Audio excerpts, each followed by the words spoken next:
Well, for the first time since the 2019 season, the Falmouth Commodores are back in the Cape Cod Baseball League playoffs. This is Game 1 of the Western Division first-round series between the Commodores and the Bourne Braves here at Doran Park. Welcome to Opening the Door. This is Carter Bainbridge, along with today's play-by-play commentator Logan Sofranco and today's color commentator Trey Redfield. And Logan, this is a series today against a Bourne team that Falmouth had some struggles with in the regular season, but it was an evenly matched series that these two teams split 3 games apiece. Yeah, Bourne also struggled mightily against the Falmouth Commodores, thus the 3-3 split. But at Gov Fuller Field, the Commodores were defeated by the Braves 1-0. That was matchup number 1. Matchup number 2 at the Gov, the Commodores fell to the Bourne Braves by a score of 4-3. Then matchup number 3, the Falmouth Commodores defeated the Bourne Braves by that score 4-3. And now we're here at Doran Park. We look at the history at that. Game number 1, Falmouth Commodores defeated the Bourne Braves 6-4. Game number 2, the Commodores defeated the Bourne Braves 10-2. And then the final contest of the regular season with the Bourne Braves and the Falmouth Commodores, it was one of the most boring baseball games we have seen this season on the road. It was a 2-1 victory that went in favor of Bourne. They had 2 runs in the top of the first inning. The Commodores' only run came on a pass ball, and it was a wacky game of baseball because we've seen this with the Falmouth Commodores and the Bourne Braves this summer. Another bit of controversy with some umpires, but should be a great series. It's fitting that it's evenly matched right now, 3-3 combined this year. It's fitting you have to get 2 wins, an even number, to get to the next round of the playoffs.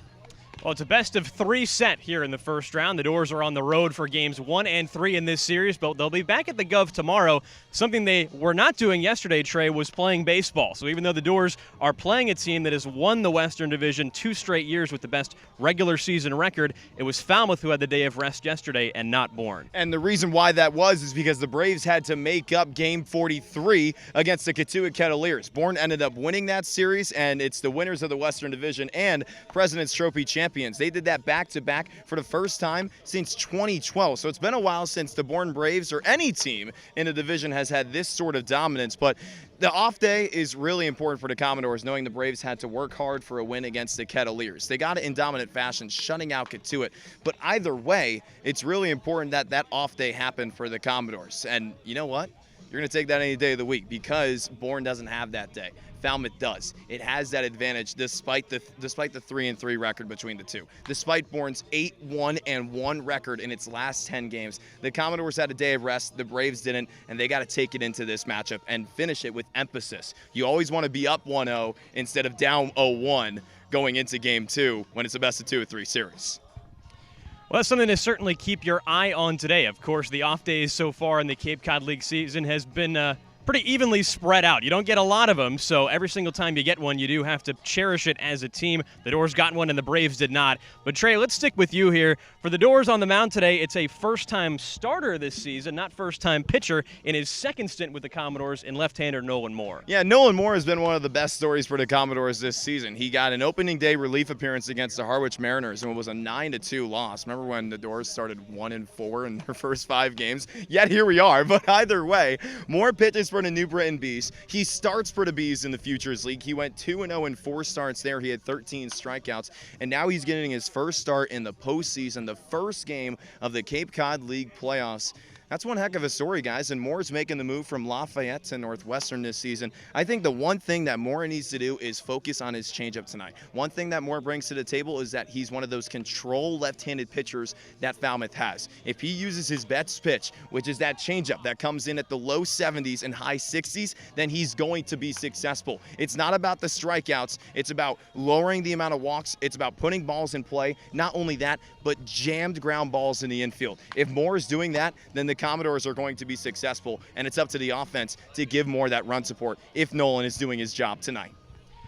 So, an unusual situation to have someone starting their first game on the summer in Game 1 of a playoff series. And Logan, he's facing a tough right-hander on the mound in Bourne, Zach Keener, who has not lost a start since his first of the season. The Braves are undefeated in his last 6 trips to the mound. Yeah, he also had a couple of relief appearances this summer for the Bourne Braves as well. But the key thing that you said was right-hander. The Bourne Braves announced all 3 of their starters this morning for the series. Today, it's going to be Seth Keener. Had some good numbers with Wake Forest, not necessarily the best, but the Braves series, a 1.87 ERA. And then you look at tomorrow's game, the Falmouth Commodores are going to have to go up against back-to-back lefties. They're going to see Hunter Furtado tomorrow. And should this game go to game number 3, it's going to be Will Sandy, who we saw just the other day at Doran Park, where it was a battle of the wills. Will Johnston versus Will Sandy, lefty on lefty. But today, right now, the Commodores got to get the starting pitcher out of the game early, forced to go to the bullpen quick, use as many arms as he can, because the Bourne Braves do have the best pitching staff statistically in the Cape League.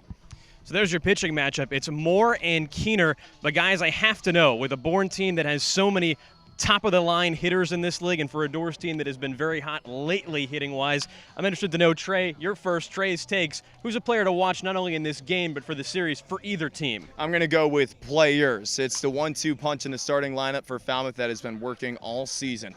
Alex Mooney and Colby Halter need to do their jobs in this entire series. They're the ones that set the tones. And it doesn't matter if it's Mooney or Halter. Whoever's first and second in the lineup, that's exactly who you're looking at to get guys on base immediately. Set up Borfin and Pinckney and Brutcher in that 3-4-5 spot more likely than not. If Mooney and Halter are on click with one another in the starting lineup and defensively, if we see Colby there, Colby's been a designated hitter a lot recently, but if Alex and Colby are in sync today, doing their typical routine where they give each other fist bumps and say, let's do this, then the Commodores are going to be rolling. In the words of Andrew Pinckney, now we go. It's now or never for Falmouth.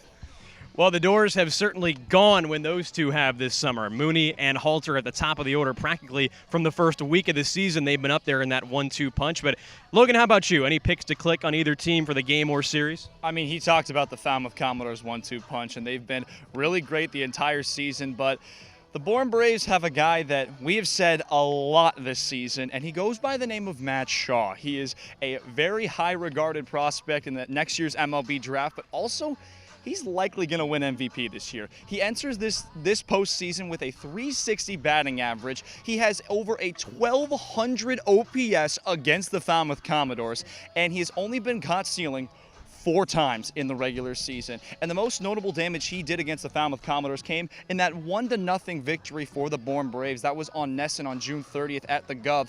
It was the only run of offense. He hit a solo home run. So we talked about it with Matt Levine, who made an appearance at Doran Park just about 2.5 weeks ago, and he does the work over there in Maryland. He said, this guy is nasty. But also with that, I'm going to go ahead and talk about Nigel Belgrave. Every time we've seen him come into games and situations, he has dealt for the Bravos. But specifically, when we see him early in the game, that's a little bit unusual. He comes in late. He has 3 saves on the regular season, but we saw him at Doran Park earlier in the game, around the 3rd inning, and he was dominant. He has that disgusting pitch that, honestly, we don't know what it's called. It's sicked at about 93 miles an hour. It looks like off-speed, but comes in like fastballs. It's absolutely filthy. So got to take a look at the Maryland Terrapins, and hopefully the Doors can contain the likely Cape League MVP. So the Doors with a couple high-powered bats at the top of their lineup, and the Bourne Braves with a couple Maryland Terrapins who have made a mighty difference for them so far this summer. Trey Redfield and Logan Sanfranco's picks to watch for this series, but this has been opening the door for Game 1 of the first-round Western Division playoffs between the Commodores and the Braves. Carter Bainbridge, along with Trey and Logan, will be on the Falmouth Commodores radio network later, 6 p.m. first pitch here at Doran Park. We'll see you then.